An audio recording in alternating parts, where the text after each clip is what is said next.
order this December 6th meeting of the Town Council of Little Washington, December 9th, sorry. Lost track of time. We have an agenda before us. Can I have a motion to approve the agenda? Do you have a second? Sure. Any? Yes, Mr. Mayor, I'd like to add another piece. I guess it would be under old business, which is the trail to the post office. Okay. And action to be taken. Information and action. Okay with that change? Gene? You're all right with that change? Yeah, oh yeah. It's right here. All right, all in favor, please indicate by saying aye. Aye. The updated agenda is approved. You have the minutes from the November 11th meeting. Any questions, concerns, edits? There was one typo that I already talked about, otherwise it's all set. That's why we keep a former English professor on the council. Before he was Mary Ann, I just keep her editorial. Okay, do I have a motion to approve the minutes? I'll move. Second? Second. All in favor, please indicate by saying aye. Aye. And the minutes are approved. For the mayor's report, I just want to thank the committee that puts on Christmas in Little Washington. Extraordinary work this year. You know, we had a parade of, I think, 42 entries in the parade, which is just about as many as we can possibly accommodate and keep it at a reasonable pace through town. I would begin naming volunteers, but we would be here most of the evening. I mean, I really feel like it was a complete community effort to get it done this year.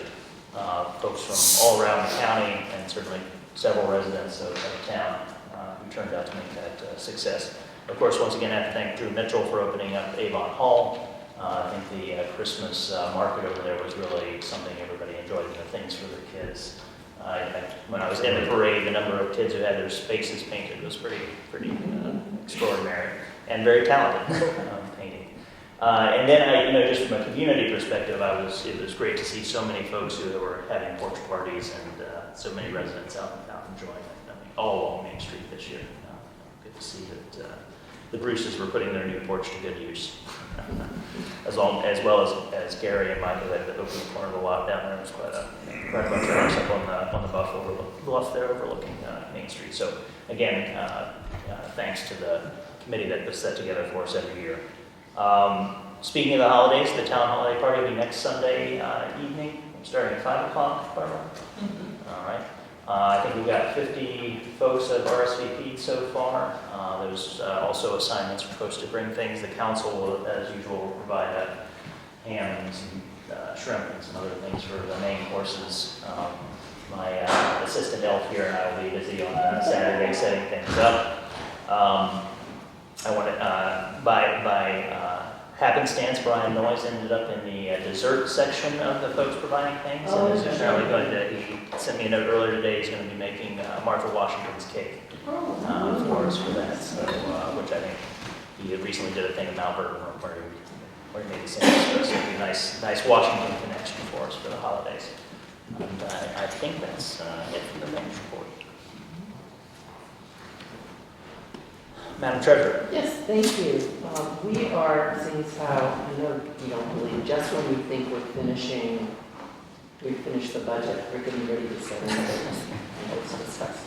So in March it's beginning. But we're doing a deep dive into expenses and just seeing where we can cut some things. And I have to give our town manager 99% of the credit. I just get to talk and say, I look over it.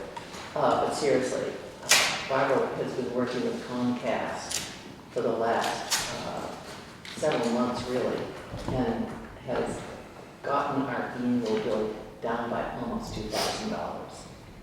So thank you, Barbara. And we're just going to keep on diving into to see if there's anything else. That's Great. Thank you, ma'am. Mr. Brown. Thank you, Mayor. I wanted to report to you that I heard from the three-judge panel that will be hearing the voluntary settlement agreement in Rappahannock County. The chief judge is Judge Rigal of Spotsylvania, and his assistant reached out to me last week and asked about setting a date. I've been in touch with Mr. Foote, who represents Black Kettle, as well as Mr. Goff, and we are looking at a date in sometime in the first few months of 2025, so sometime in January, February, March, or possibly April. I have not heard from any of the other parties as to specific dates, but I expect it'll be a one-day hearing at the circuit court here in town. Thank you, Martin. I think you sent me a note earlier today, and I'll get back to you with any problems. Mr. Chairman, if I can ask, how long after that one-day hearing would they make a decision usually? Well, it's a pretty simple decision, so it should be pretty much right away. I don't anticipate a lengthy delay. Obviously, since it's a three-judge panel, they'll discuss it amongst themselves, but I do think we hear within 30 days.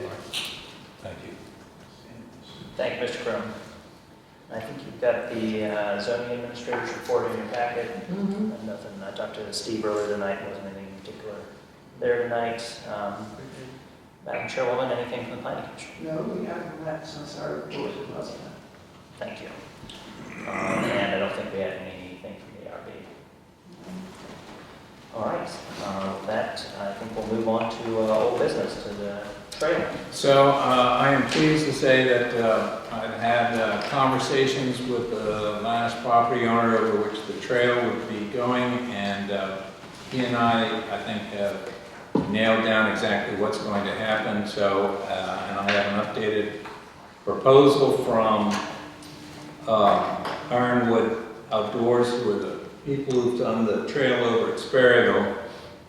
And I bring it to you tonight with several changes and requests, two requests. But let me go over the changes first. You'll notice on the last page of the proposal, which is in your packet, that there are two bridges. The latter bridge, the 20-foot bridge, is a $7,500. We're going to actually excise that. Excuse me, does the public have? No, we just did enough of these to have here. We can go ahead. It's still a contract to be. Well, you've got this one around that we can share.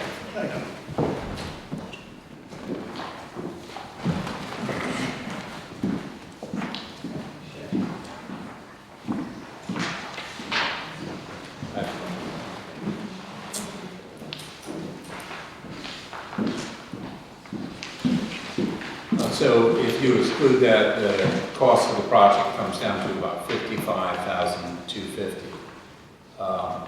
I have raised about $45,000 in private donations, a little over $45,000 in private donations for this project, and the town had already agreed to consider contributing $7,000.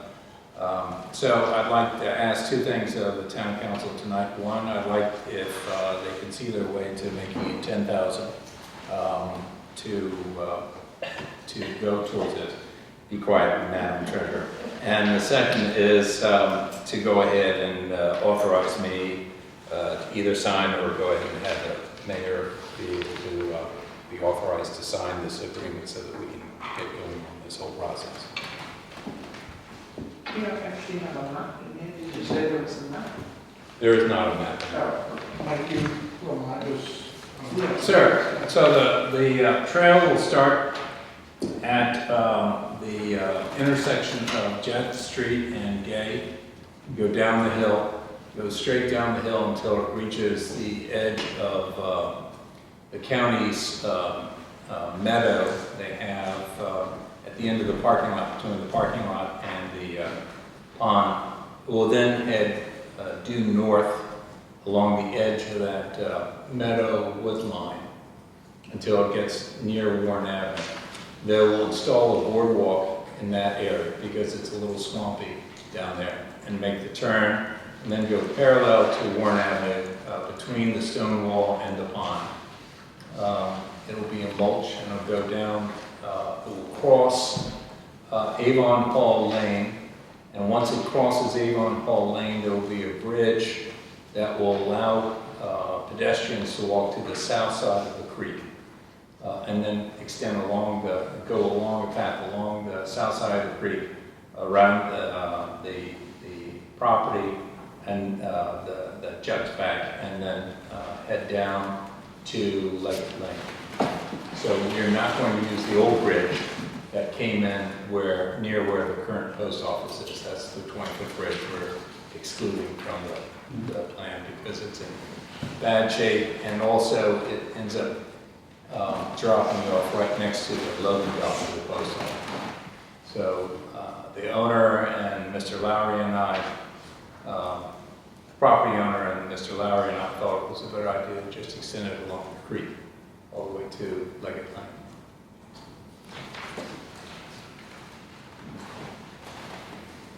Any thoughts from Madam Treasurer? So we would, we appropriated $5,000 in this year's budget, not $7,000, so we would have to pass a supplemental appropriation to do this, which will take a couple, it'll be a two-step, we can't do that tonight. Okay. I think we can certainly afford it, I believe.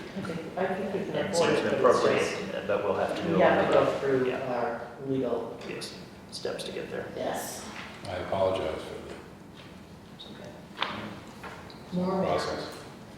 Do you have an updated map of where the proposed trail is going to be? It's not, we're at a point where this will not go into effect until I get the final license agreement from the final property owner.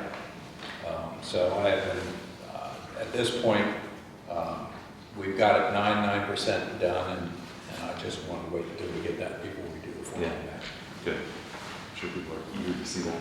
Yeah, Say what? I agree with you, we're Yeah. going to hand it over maps. Sure. Yeah, we could have. So what I might suggest is that we have a public hearing about it.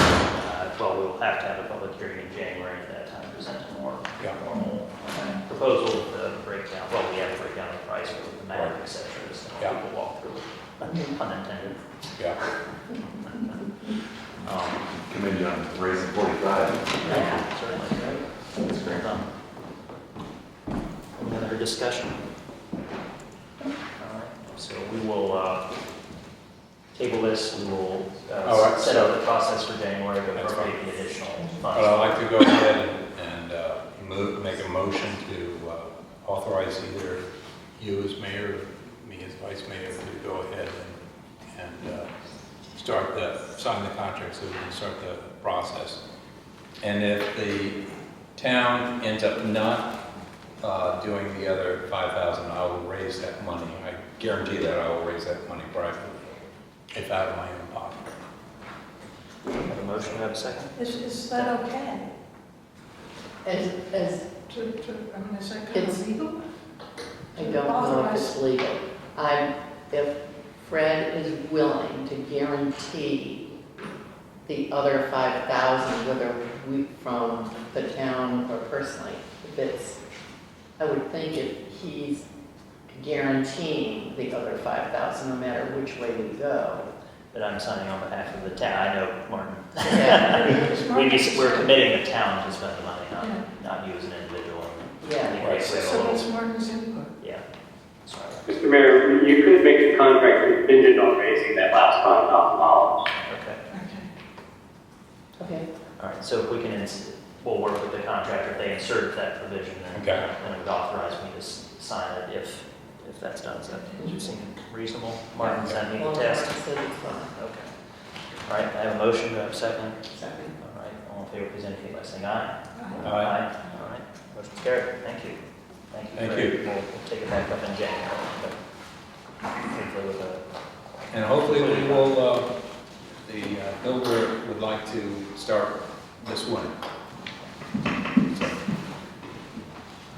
better to work when that swamp is frozen down there than otherwise. Next thing we have on the agenda is just a reduction in the bond that is being held for Rush River.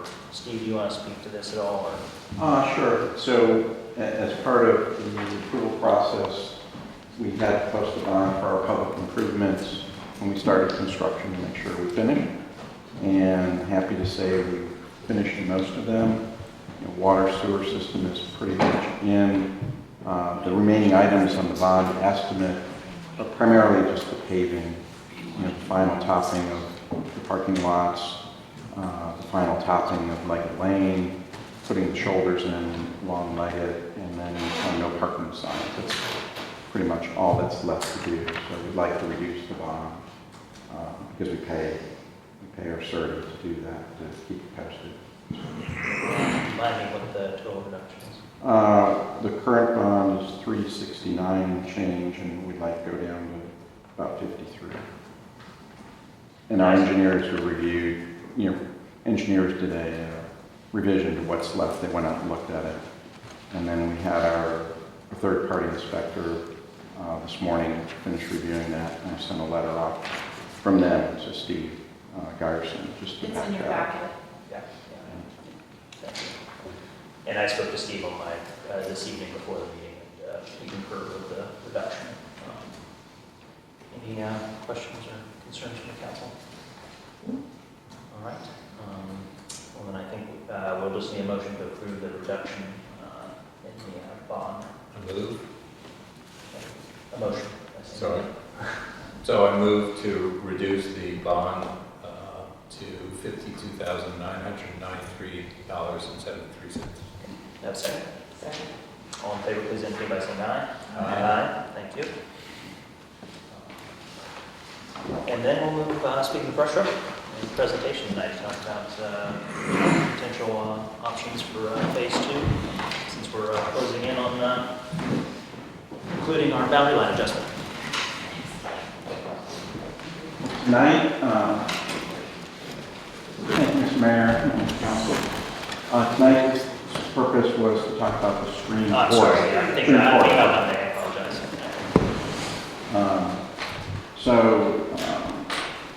Want to give you an update on this program, because our goal is to start construction on it early next year. And so just to give you a little bit of background, again, we're trying to be transparent so everybody knows what we're doing out there.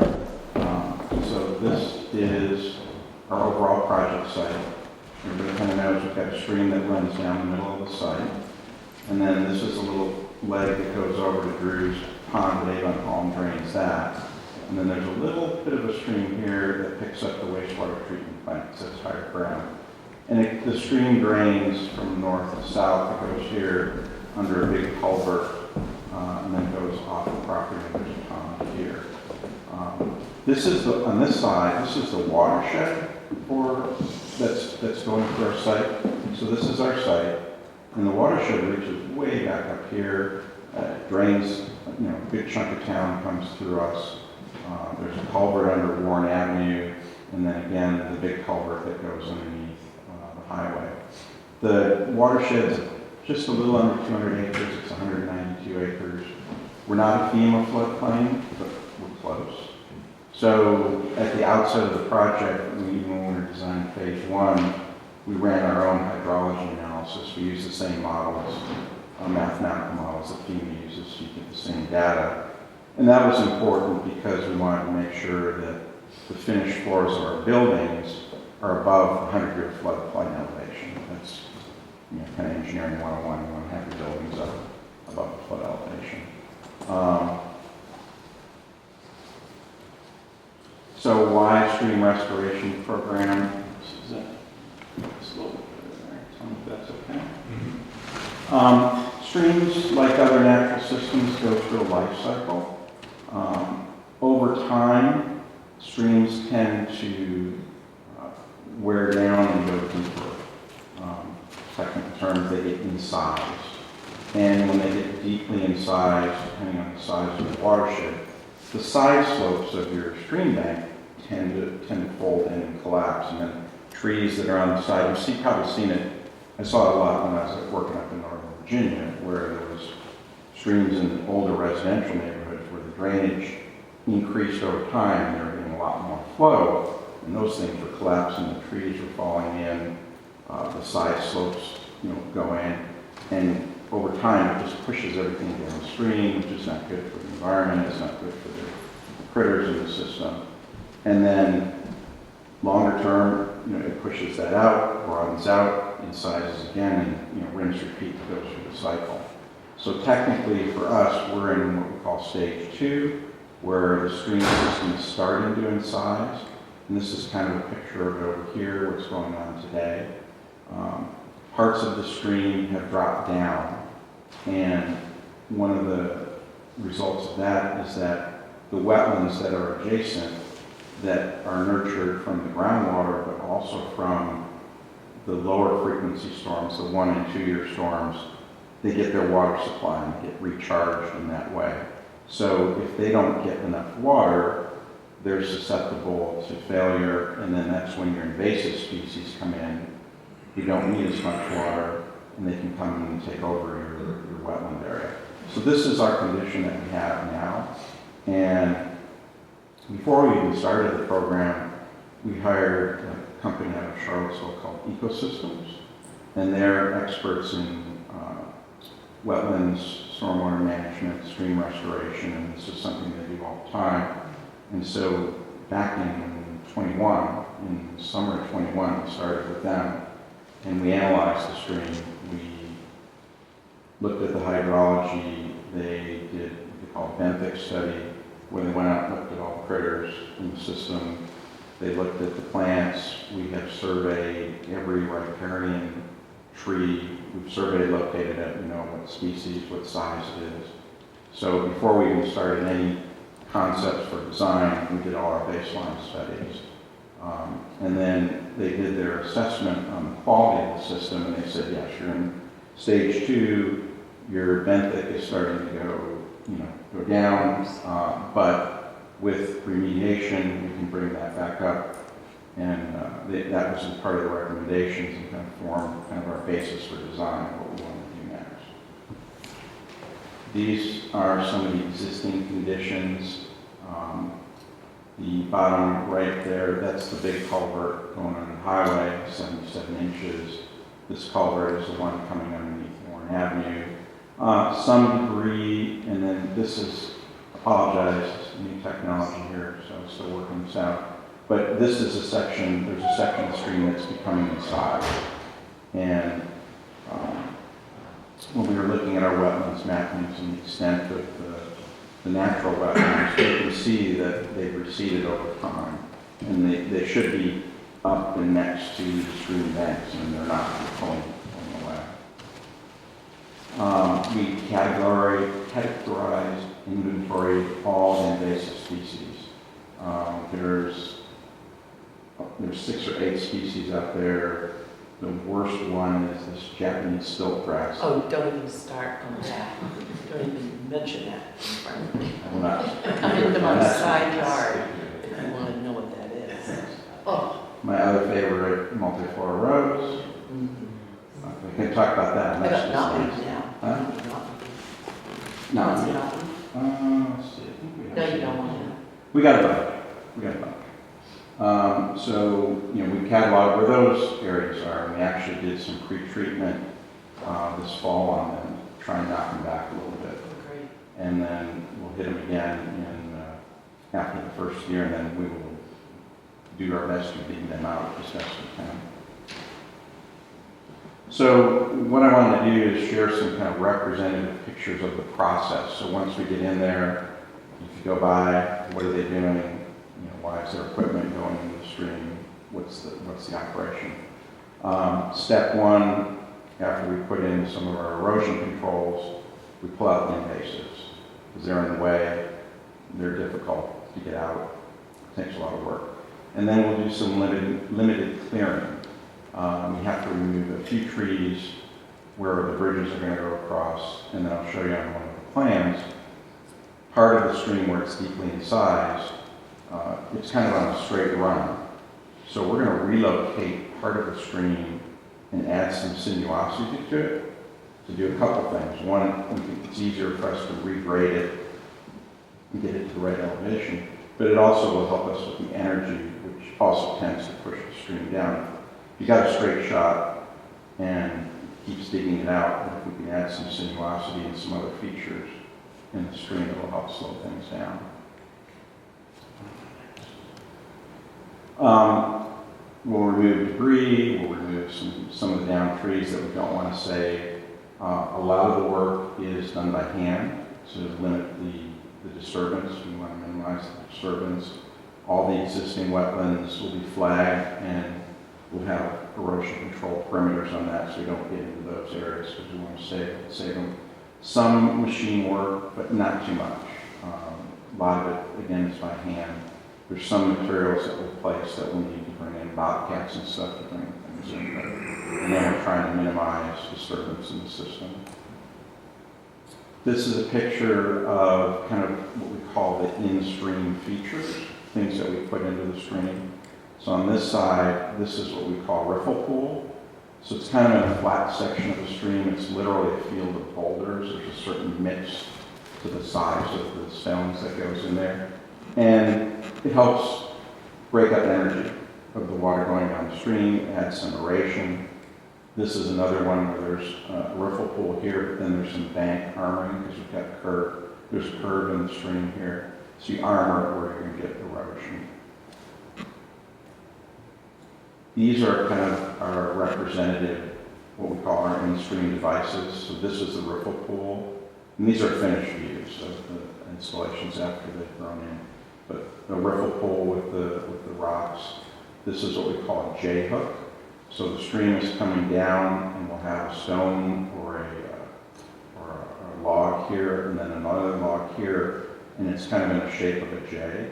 But what we do is we literally kind of block the stream, let the energy hit that, come over here, and then there's a little opening, and then it goes out in this direction. So dissipates energy, creates a little bit of water behind it. And then these devices are similar. These are kind of step logs here, and then same thing here. These are rock veins where, again, we're trying to take up the grade, drop the energy. So they're like little dams. The water hits these, rolls over. There's a little pool behind it that takes up some energy. Same thing here. And these are just the same, it's just using rock. Then once we get all our in-stream devices in the proper time of the year, we do our planting. So for this project, we're going to remove about 30 trees. Some of them are invasive, some of them are riparian, but we're replanting about 300. And we'll be planting some shrubs and other smaller species to beef up some of the wetlands with the goal that once we improve the hydrology and get more water, the wetlands that have shrunk, we can hopefully expand. So this is just an example of planting. And then another example here where in certain stream banks, there's a thing called live stakes, where you plant them, you actually plant them in the winter. They're literally stakes of a certain species that you jam into the banks, the side banks. But before you do that, we put erosion control matting, we stake it in, so that this doesn't erode, during the winter and the spring months. And hopefully, after we put them in the winter, in the spring, they'll kick up and start growing and fill that in. And then on this side, this is kind of what it should look like when we're done with all of our initial installation, the planting, and then it's ready for growing. And then the growing period occurs. We inspect it after storms, make sure we don't have anything that blows out. And hopefully, 24 months, this is what we'll be looking like. Trees won't be huge, but what's important is to get the banks stabilized and get the grasses and the smaller stuff so that in the more frequent storms, we don't get erosion. So the other part of the project is we're going to do 2 bridges. This is phase 1. This is the office building, food pantry, and then the residential area, Leggett, Warren. This is the stream today. It runs like this, comes down here. This is the big culvert on the highway. Just to show you part of what we're doing is the stream, when it comes here, we're actually going to get to this point, we're going to make it more curvilinear. So this is the part where we're going to move it over and make it more seamless. But 2 bridges, a main central bridge here, and this is kind of the middle parking lot, middle of our site. This will be our ADA compliant bridge. And then if you've been out to the site, you've seen there's a stairway that goes down here. We've got our BMP facility here. We just finished planting that.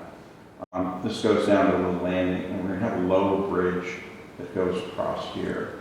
And these points will tie into the future phase 2 with a pedestrian system there.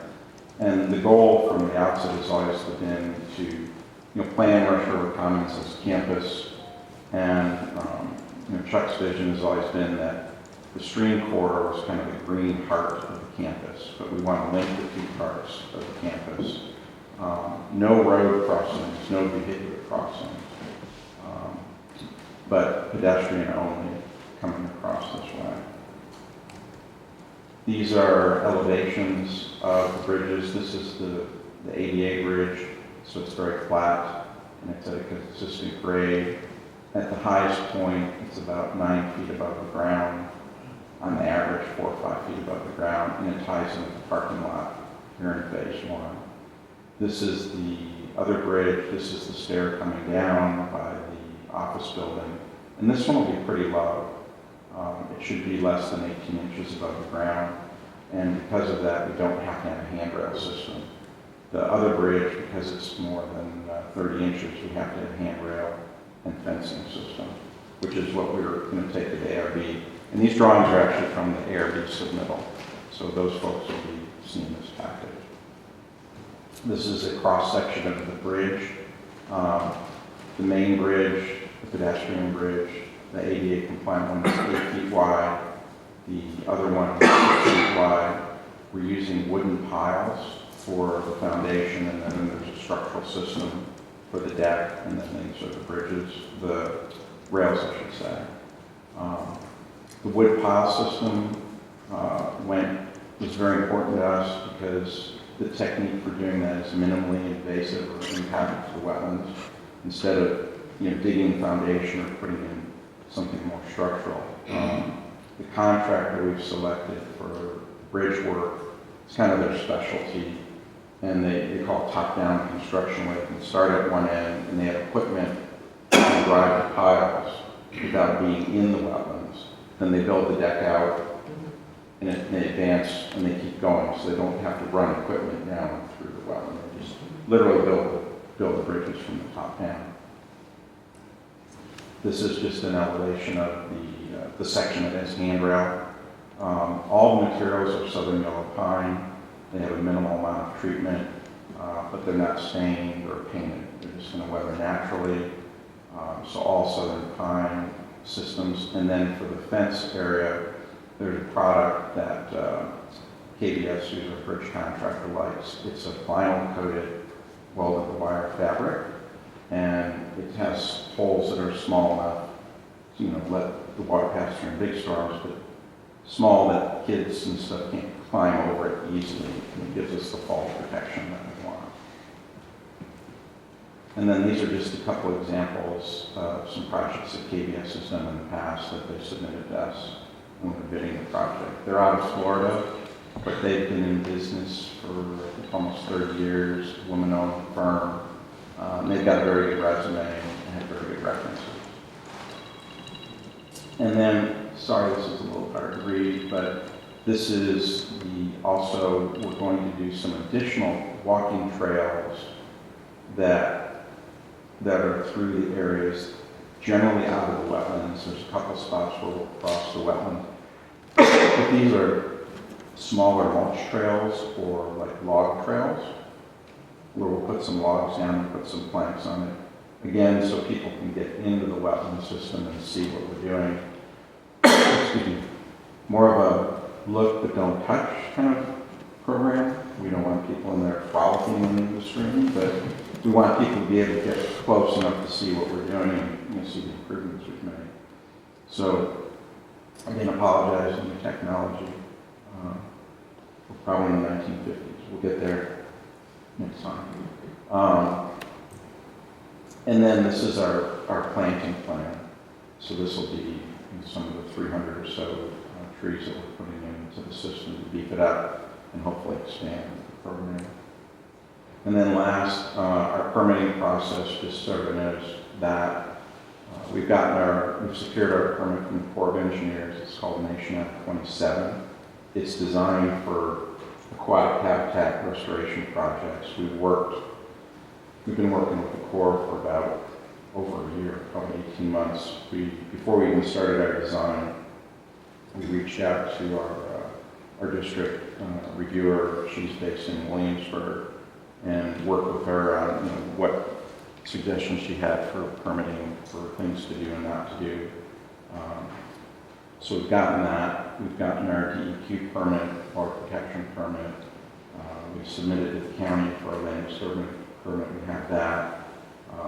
We will have our ARB meeting probably in January, but we have time for that. And then we're going to submit our construction plans for the bridges. Those have to get a building permit from the county. So it's going to submit those right after the ARB, but probably submit it anyways, and they'll make it contingent on the ARB approving that. We also have to get a construction general permit from DEQ. We filed that. It's under review with them. We should get through that process probably in January. And then our last box to check is Land Trust of Virginia. So going back a slide, you may recall from the phase 1 approvals, this is the town-county line today. But all the area from the town-county line, basically up to the edge of the retaining wall, all of this area is in a conservation easement that we worked out with Land Trust of Virginia in phase 1. So it's already recorded, there's a plat for it, and we had an agreement with them. And part of the agreement when we wrote it, anticipating the stream work, we said we'd like to do some stuff in the stream. And they said, of course, but we will have to review it and approve it. So we've gone through a separate review process with them, and we just got that approved last week, so they're on board. So those are all the boxes we've checked. And thank you for listening to this, and maybe more information than you wanted, but wanted to just be transparent and just so you know what we're doing down there once we start to see people down there and know that we've got all our permits, and we've used very good consultants. The folks that are going to do the stream work are also very top-notch group, and we're excited to work with them. So I'm happy to answer any questions. Go ahead. I'd like to say thank you. First of all, not all of you know, I'm a certified master naturalist who has specialized over the last 15 years in going into these streams all over the county and all over the area. So I want to thank ecosystems and then the design moving forward. Some of the things that you've done, as simple as the riffles where all the stones are going, that is so critical because benthic I'm always get it wrong, invertebrates, that's where all of the dragonflies and everybody, that's where all the larvae are. And that's where we go when we're monitoring. We go in and we count individually. We have to have 200 samples before we can close down the test site. So everything you're doing here is incredible. So I want to thank you, Chuck. It's really amazing, the detail that's gone into this. So I selfishly, personally, am excited. It's really, everything you've done is so important. This is the same stream that goes under 211, Yes, ma'am. and where does it go? What's the source? There's one back.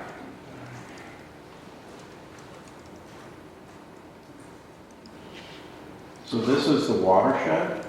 So this is right here is where, this is easier. Right here is where it goes underneath the highway. But it starts up here, a drop of water lands here, and it travels all the way down to here. And then this is the watershed, so It's 100 a natural spring. No, it's just the surface run. Come down the mountain. Yeah. And we have a lot of springs down here. I know Probably. a lot of people have them in their backyards. It runs almost all the time. So even in the drought this year, we were getting a little bit of base flow. That's another thing we did is we monitored the flows for about a year. So.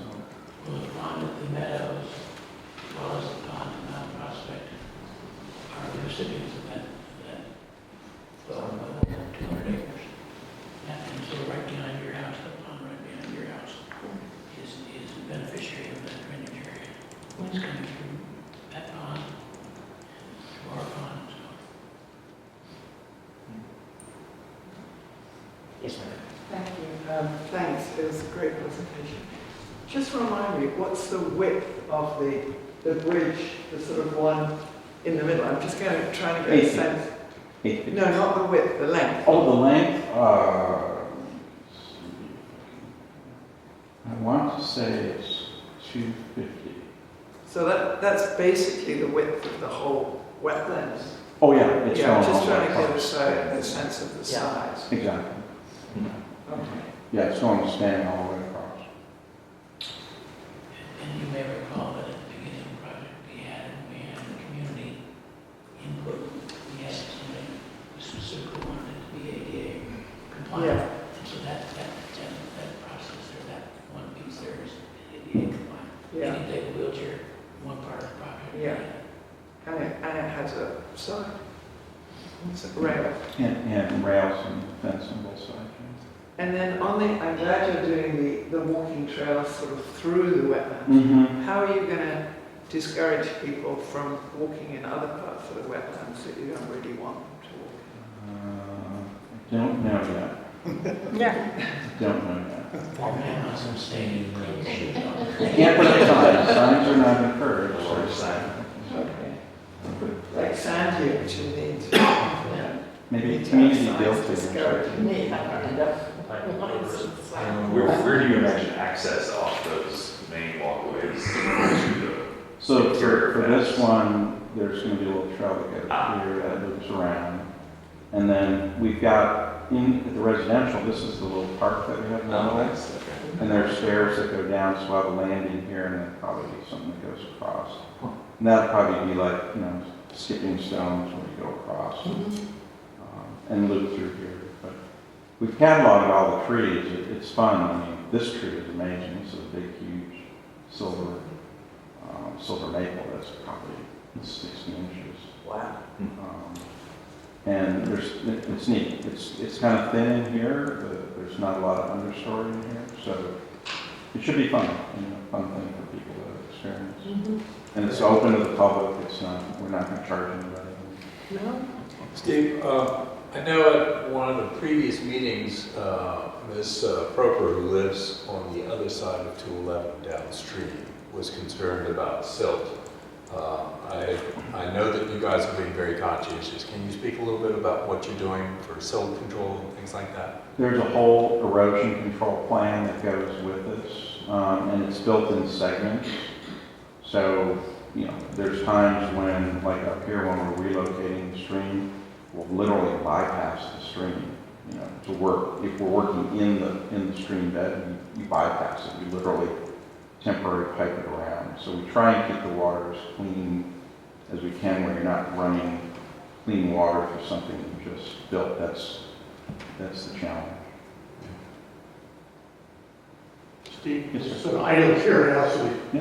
On the post office side of the property, right there, where there's water that comes down from town, by the post office, and then it comes right where Post you- office drains. And then there's a little tiny stream coming down from Avon Home. There's a culvert And here. that water goes underneath, I assume. Yeah, there's a What, we culvert. pipe that that into, does that go into the basic stream, or what happens up there? So the post office all drains to this little stream here. They've got their B&Ps here along there where they got their cypress trees. That all comes to here. There's a little culvert that goes under the road. We have picked that up already. We picked it up when it goes under the road. We have a pipe That's what. that picked it up and we took it through here, and then we've got a pipe that goes through here. So it's- We just bypassed it. We didn't run it through. For us, we have underground stormwater management here, here, and here. Yeah. So all the water on our site goes through our stormwater devices. We're just taking theoretically their clean water and passing it through. But it dumps out here, because this is the old, before we started, there was several culverts in here, and they ended here. So we've basically, rebuilt that system to pick them up and pick up Crew's drainage. So you have one long pipe going underneath the parking lot for that There's bridge? a couple manholes in there to change direction, but yeah, basically we just picking their stuff and passing it through here. And when we did phase one, there's actually a little low spot here where we had a wetland, and we got a permit to fill that in phase one, but it was very, very small.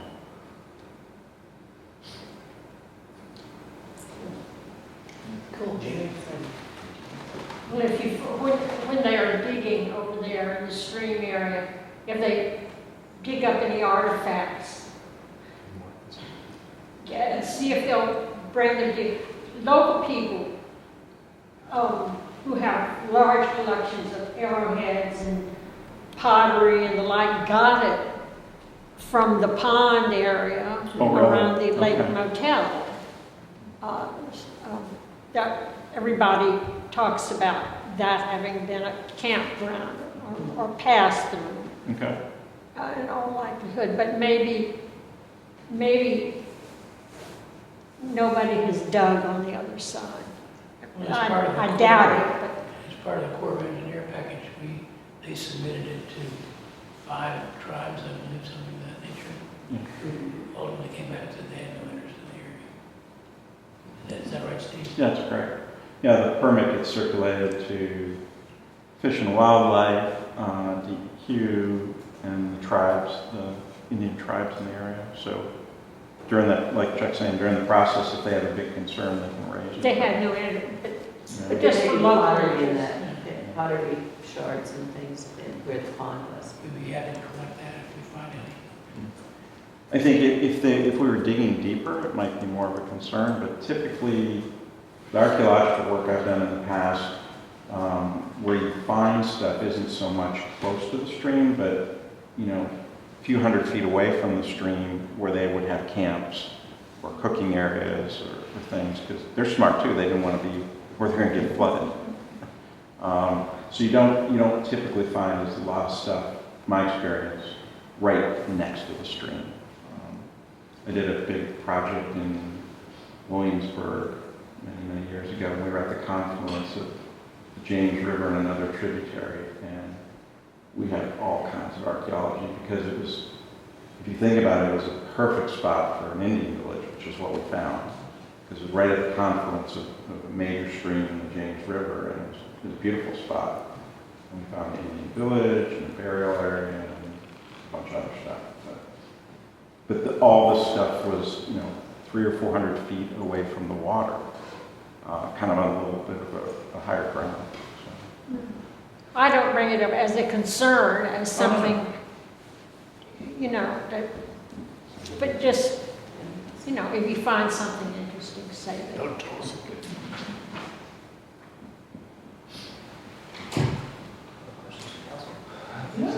Great. Thank you. Thank you. Good. I think I'll open it up for the public forum. Any other questions, comments from the public?